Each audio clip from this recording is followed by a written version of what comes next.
Δόξα σοι το δείξαντι το φως, δόξα εν ύψης της Θεός, και επί γης ειρήνη, εν ανθρώπης ευωχία.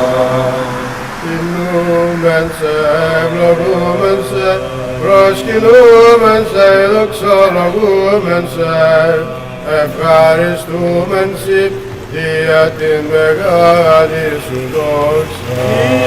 Κύριε βασιλεύ, εκ ουράνιες Πάτερ παντοκράτορ, Κύριε Ιε μονογενές, Ιησού Χριστέ και Άγιον Πνεύμα, Άγιος ο Θεός, Άγιος ισχυρός, Άγιος αθάνατος ελέησον ημάς. Δόξα Πατρί και Υιός και Αγίο Πνεύματι, Και Άι και εις τους αιώνας των αιώνων. Αμήν. Άγιος αθάνατος ελέησον ημάς.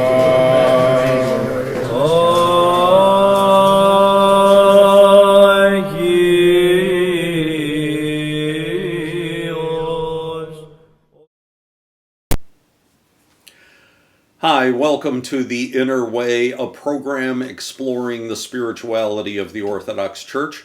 I'm your host, Father David Smith, and this is our first program. I'll begin this series by describing to you why I chose the name The Inner Way. The faith of Christianity is held in the heart. That's where it thrives.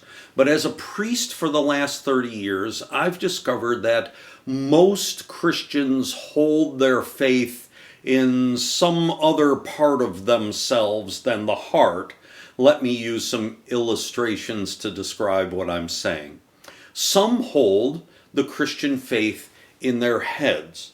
And by that I mean their faith is strictly intellectual and therefore has no influence over their actions.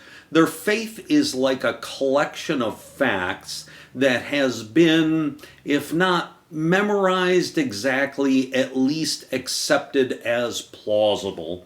To use an example, you could ask me about the Antarctic, and I would strive to remember the few things I know about it.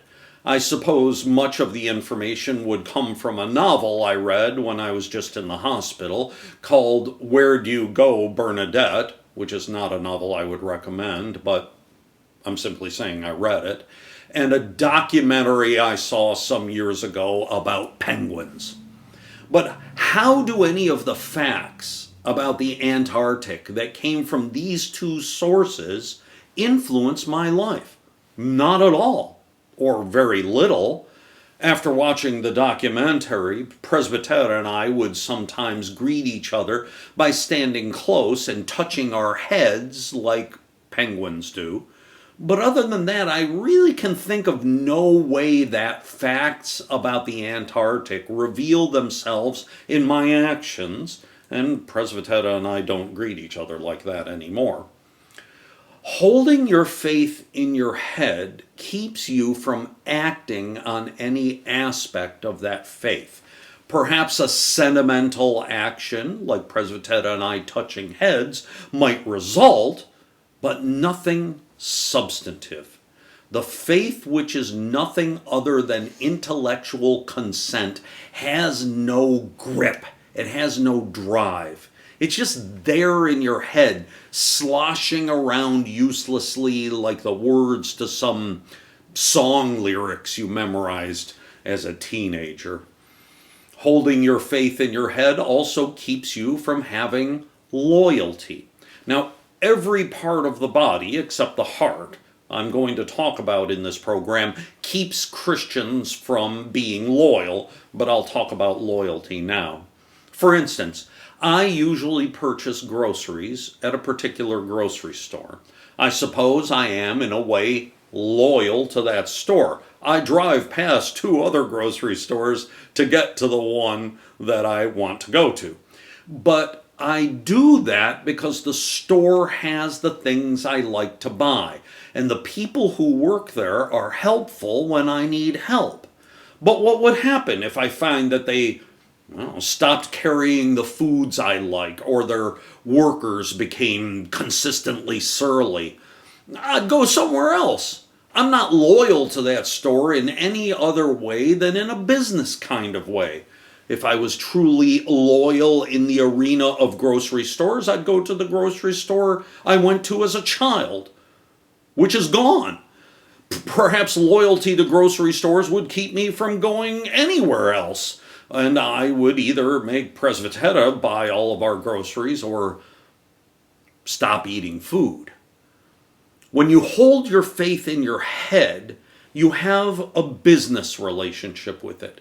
If you asked me to hold a different fact in my head about the Antarctic, or told me my favorite grocery store was going out of business, my life would go on with little or no change at all.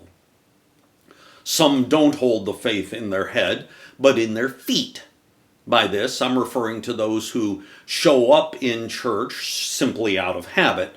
They don't hold the faith in their heads because they really have no idea what the church teaches, and they don't care to know. They're the ones who feel like the afterlife will go well for them if they belong to the church and attend at least now and then. I had been the pastor of a church for 5 years when a person I never met told me that he was a member of my parish and said to me, "I get to church whenever I can." I initially thought he was joking. He seemed to think that everything was a joke as far as I could tell, so I said that, wow, I had gone to church every single Sunday for the last 250 Sundays, but apparently he was somehow prevented from being there on every single one of them. I thought that was humorous, but he didn't. The man had a variation of his faith being in his feet, in that his feet told him that they were normally in the church, even though they were not. Ever. There's another explanation for this. I mean, he may have held his faith, not in his head or his feet, but in his heritage. When I was a pastor of a small mission church, I knew everyone who came to Holy Communion. I had to, because we were constantly reaching out to the community to generate visitors from those who had never been to an Orthodox church. As a result, I would make a little speech at every liturgy before Holy Communion, stating that the sacrament was only available to baptized Orthodox Christians who were in good standing with the church. Nevertheless, people who should not have approached the chalice did so, and quite often. So if I didn't recognize the person, I would ask him about his faith. Anyway, a man came forward one Sunday who, when I asked him if he was Orthodox, told me his surname. And yes, it sounded like a typical name from a mainly Orthodox country. Okay, I said, I'm happy to meet you, but I'm not giving you Holy Communion unless you're an Orthodox Christian. Again, he said his name, first and last this time. I told him to stay after the liturgy and we could talk then, and I handed him a piece of Antidoro. I didn't give him Holy Communion. He was very angry, and during our conversation he scoffed at me because my own surname does not carry the heritage that he thought his did. This man carried his faith in his heritage, and there is certainly nothing bad about that, but I think it was far from his heart, and I know that his feet never brought him back to our church again. Your faith can be in your head. Your faith can be in your feet, in your heritage, but there is another place. Sometimes I ask people why they come to church, and often the answer is that often the answer tells me that they hold their faith in their gut. And by this, I mean in the emotions. When this is the case, the answer to the question, why do you go to church, often is, it makes me feel good when I go to church. As a priest, I'm glad to hear that. To some degree, it means that the person likes the same thing I like, the Divine Liturgy, or perhaps he likes my sermons or something else. A part of me wants to know that the thing I do for a living makes people feel better, that I'm good at my job, but I also worry for the person who says that's the reason he comes to church, that it makes him feel good. What happens to that person's faith when the church stops making him feel good? What happens when he no longer likes what I preach? See, the loyalty issue comes up again. So where should the faith be held? I'm quoting from Romans chapter 10, verses 6 through 11. But the righteousness which is of faith speaks this way. Do not say in your heart, who will ascend to heaven, that is to bring Christ down, or who will descend into the abyss, that is to bring Christ up from the dead. But what does it say? The word is near you, in your mouth and in your heart. That is the word of faith which we preach.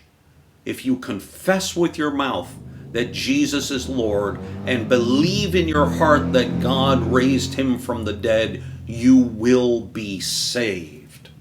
With the heart, one believes, resulting in righteousness, and with the mouth, confession is made, resulting in salvation.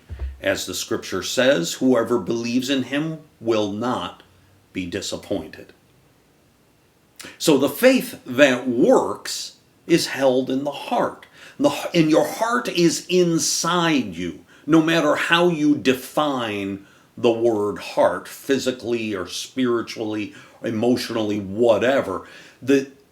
Your heart is inside you, and when you follow your heart, you follow the inner way. That's why I'm calling this video series The Inner Way. Christianity is manifest externally, but it begins in the heart. Christianity is not making the sign of the cross, reading the Bible, walking into a church every Sunday, agreeing tacitly with the creed, or having been baptized. No, Christianity is a journey, an inner journey. What did St. Paul say? With the heart one believes, resulting in righteousness. I can't say it any better. Join with me as we take this journey of the inner way so that our hearts can know and love God. I hope we will, as St. Paul says, not be disappointed. I started the series talking about the Divine Liturgy and why people attend church. This was deliberate. As we move into the next few programs, we'll stay with the theme of the Divine Liturgy. I look forward to seeing you again next week, and between now and then, see you in church.